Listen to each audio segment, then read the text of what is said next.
अगले ओलंपिक्स में मैं ही हिंदुस्तान को पहलवानी में मेडल दिलाऊंगा, वो भी सोने का। इंडिया का कोट ऐसे नहीं मिलता, इंडिया का कोट कमाना पड़ता है।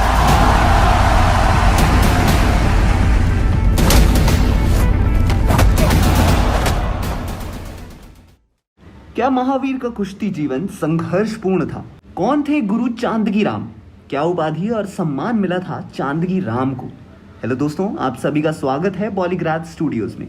दंगल की कहानी कौन नहीं जानता, और इसलिए उसी फिल्म का नेक्स्ट पार्ट लेकर आमिर खान फिर हमारे सामने आ रहे हैं। और ऐसा शायद इसलिए भी है क्योंकि इनके जीवन में भी इनकी सक्सेस के पीछे असली भूमिका महावीर सिंह की ही है।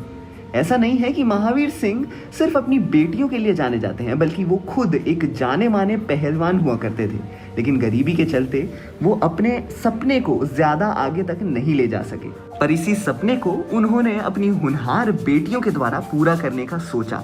लेकिन ये इतना आसान नहीं था, क्योंकि समाज की सोच काफी पुरानी थी और फोगाट फैमिली का मजाक ये कहकर उड़ाया जाता था कि कुश्ती दो मर्दों का खेल है और लड़कियों को सिर्फ घर पर बैठना चाहिए, और तंग कपड़े पहनने पर भी ताने कसे जाते थे। लेकिन महावीर जी ने अपनी बेटियों की लगन देखकर अपनी नौकरी छोड़ दी थी, और इसी डेडिकेशन का फल इनको तब मिला जब साल 2010 में गीता फोगाट ने गोल्ड और बबीता फोगाट ने सिल्वर मेडल जीता, और इसके 2 साल बाद उन्होंने वर्ल्ड कुश्ती चैंपियनशिप में फिर से सिल्वर मेडल जीता। लेकिन ये सफर हर रास्ते में मुश्किलें लेकर आया, और महावीर जी को अपने रिश्तेदारों से कर्ज लेना पड़ा। लेकिन देश के लिए गोल्ड मेडल जीतकर फोगाट परिवार ने सबकी सोच बदल दी, और इसी खूबसूरत सच्चाई को नितेश तिवारी ने दंगल और दंगल 2 की कहानी के रूप में पोर्ट्रे किया। अब बात करते हैं महावीर फोगाट की। महावीर फोगाट अपने गुरु चांदगी राम से काफी मोटिवेटेड थे, और उन्होंने कुश्ती के सभी गुण उन्हीं से सीखे थे, जिन्होंने देश में पहली बार अपनी बेटियों को अखाड़े में उतारा था।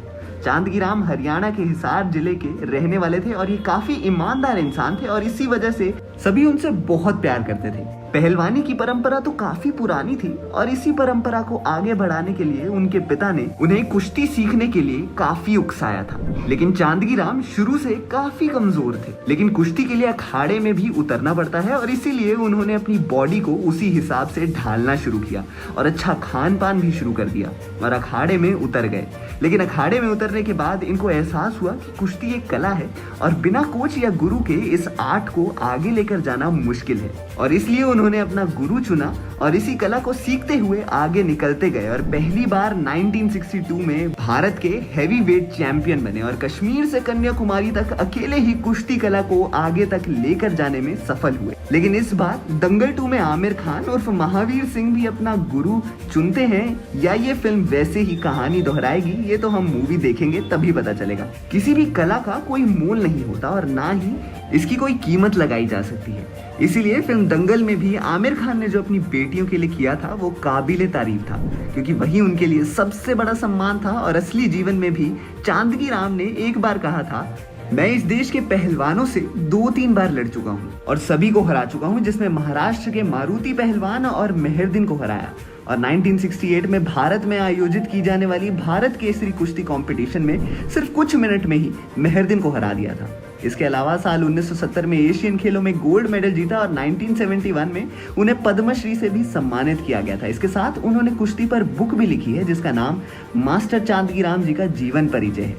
और दंगल के बारे में और जानना चाहते हैं तो अपकमिंग मूवी दंगल 2 भी आप जरूर देखें। तब तक के लिए देखते रहिए हमारा चैनल बॉलीग्राज स्टूडियो।